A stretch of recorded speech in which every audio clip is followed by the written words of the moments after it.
I want to see my kids. Let's do it. Mike, how big was that play by Russo early? You guys were down. Huge.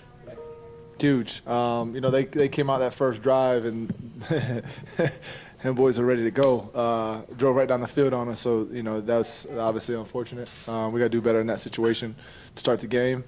But huge play coming up, for him and able to get that tip ball. Mike, how good was it for you to be back here for the first time, in front of your family? Run us through that. It's emotional. It's emotional. You know how they say once you have kids, you start getting a little emotional. It didn't happen with my first, but my second, my daughter, I started getting a little emotional. So now, it hit me. Pre-game, there's a lot of different emotions, just like last week. But being back in this building, in this stadium, week 2, going out last year. So I'm just so happy to be back here with my dog and go out there and fly around with my boys. Jordan, we had talked during the week about run defense and that sort of a thing. I'm looking at the numbers here. They had 55 yards on the day. Josh Jacobs, -2. I guess you talked about half the football, that sort of a thing. That part of the defensive effort today. Yeah, we knew we had to stop the run. That was our biggest emphasis throughout the week. Knew what type of football team they were going to be, and we felt like we got ahead of them and we were able to stop the run. That we get them in a pass situation type game. We would be able to feast, and we did. A lot of guys made some big plays today, so it was a fun game to be part of. Oh, I'm great. Continue to get some rehab and be back next week. Jordan, you guys gave up 3 points after the opening drive. I guess what flipped for you guys in the first drive? Just literally the entire rest of the game. Usually offenses like that, they come out with a pretty good opening script of the first 15 plays. Some plays that we hadn't seen. We were able to kind of settle down after that first drive and, play our style of defense. And, usually, games like that, first 15 plays when they're scripted, you got to find a way to get off the field. Unfortunately, we weren't able to do that, but we were able to come to the sideline, and we have a group of guys that are just resilient and be able to just nobody panic and finally start making some plays.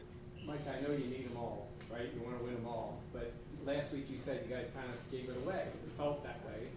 Do you need this way to play this way? I mean, the whole team really, every phase today was so good. Yeah. I guess, putting it on tape and knowing what we have. We already knew what we have, but putting it on tape is totally different. But come on, guys, it's week 2. It was week 1 last week, and the sky was falling.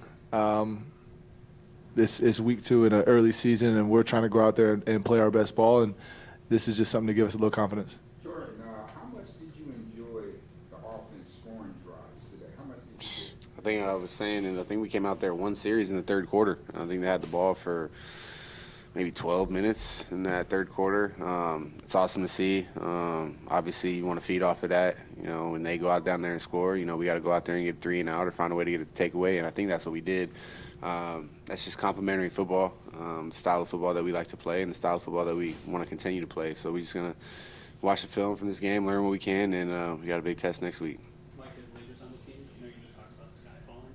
How do you convey the message to the younger guys not to ride the roller coaster? It's a long season. You can't get trapped in that. You just got to continue to stay, level-headed and keep pushing. No matter if you win by 50 or lose by 50, win by 1, lose by 1. This the NFL. If you let that stuff get to you, it's going to tear you apart. Just stay the course. I know it's only week 2, but when you guys are on the sideline watching your offense and you see so many different guys contributing, do you think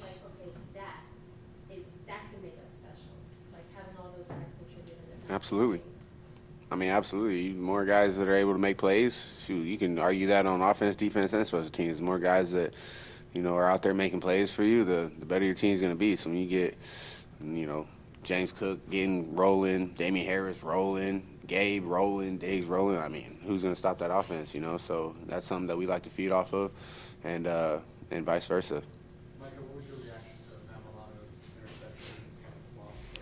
That's Lano, man. The boy's living right now. I don't know what he's doing, but I need to get on his daily schedule because he's living right, and he just went up top. But Lano's one of those guys, man. Everybody, he's been making plays for years, but just the confidence that he has right now, it's really awesome to see, and just to see him go out there and compete each and every game, and it's going to continue to happen that way. Mike, you talk about confidence and guys competing and playing well. Greg Rousseau seems to be on a different level. I know you talk about his height and all those things, but it just seems like he's putting it all together. How big is that for you guys in the back end when he just Love it. wrecking plays? Love it. Them guys up front handle the run by themselves. I mean, Poe stuck his nose in there a few times, some big hits. That's what he does. But for the most part, those boys up front, each and every one of them, play a huge part of this team. And when they get going, we tell it all the time. When they get going, we get going as a defense, as a team. We got some guys up front that can get after the quarterback and stop the run. And when they're doing that, sky's the limit for this defense. Thank you.